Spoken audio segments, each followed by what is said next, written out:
Story 1. The Night Shift at the Hotel. Narrator name changed to Sarah. I used to work the night shift at a small hotel. This happened about a year ago, and I still think about it because it truly scared me. I don't know what that man was planning, but when I remember how long he was inside without me realizing he was in tea, even a guest, it makes me sick. The hotel was small, 3 floors, maybe 40 rooms total. On weekdays, we usually had only 10 or 15 rooms booked. I worked from 10 p.m. to 6 a.m., and most nights were boring and quiet. The front doors locked automatically at night, and guests had to buzz to get in.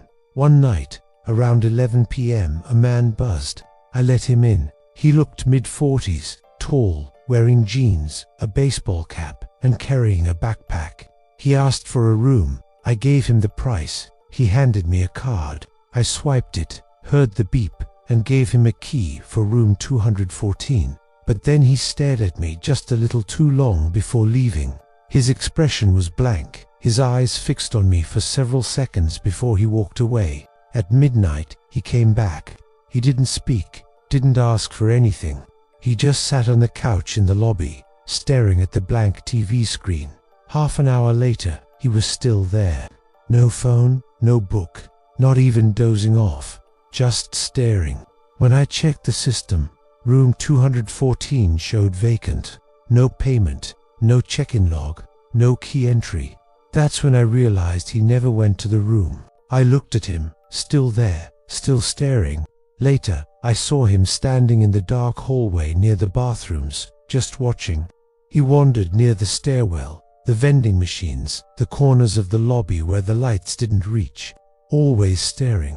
By 3:30 a.m., I called the police. When they arrived, they questioned him and discovered the card he gave me was stolen. He had no bags, no reservation. He had just been pretending to be a guest to get inside. They arrested him for trespassing and the stolen card. The worst part, realizing he had been inside the hotel for hours, silently roaming the halls, even standing outside guest room doors, and he was never supposed to be there. That was the scariest night of my life. Story 2. The Gas Station Stalker. Narrator name changed to Lily. My name is Lily. I'm 24, and I used to work the night shift at a small gas station off a lonely road. I liked the job because it was quiet and predictable, or at least it was. One Thursday night, around 1 a.m., a man walked in. He looked mid-40s, with messy hair and a heavy green coat. He didn't buy anything. He just stood there, staring at me. Then he said, "You always work this late, right?"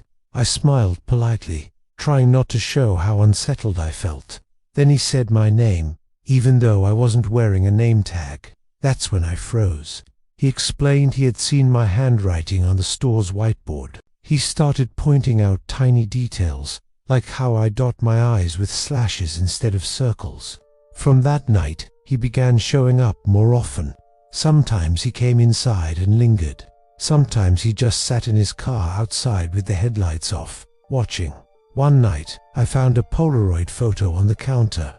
It was me, taken outside while I was refilling the windshield washer bin. Too close, too personal.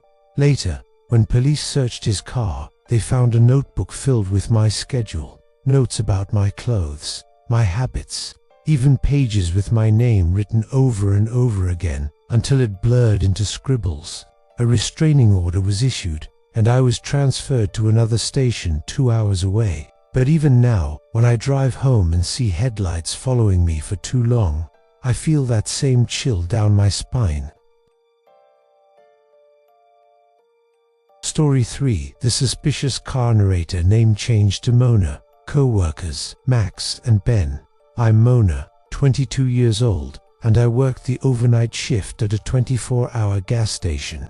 I hadn't been there even 2 months when something terrifying happened. One night, my coworker Max and his friend Ben dropped by for coffee around 2:30 a.m. While they were outside smoking, they noticed a car parked in the lot. Brand new, no license plate, engine running, lights off. Inside, a man was sitting, staring at the store. When Ben approached him, the man acted nervous, muttered something about the wrong address, and quickly drove off. Another car, also new with no plates, immediately followed him out. The next night, the car came back. This time, a group of customers noticed it too. They said there were two men inside, arguing, pointing toward the store doors. When they realized they'd been spotted, they reversed and sped away. I don't know what those men wanted, but I know it wasn't good. If Max and Ben hadn't been there that first night, distracting them, maybe something awful would have happened to me while I was alone.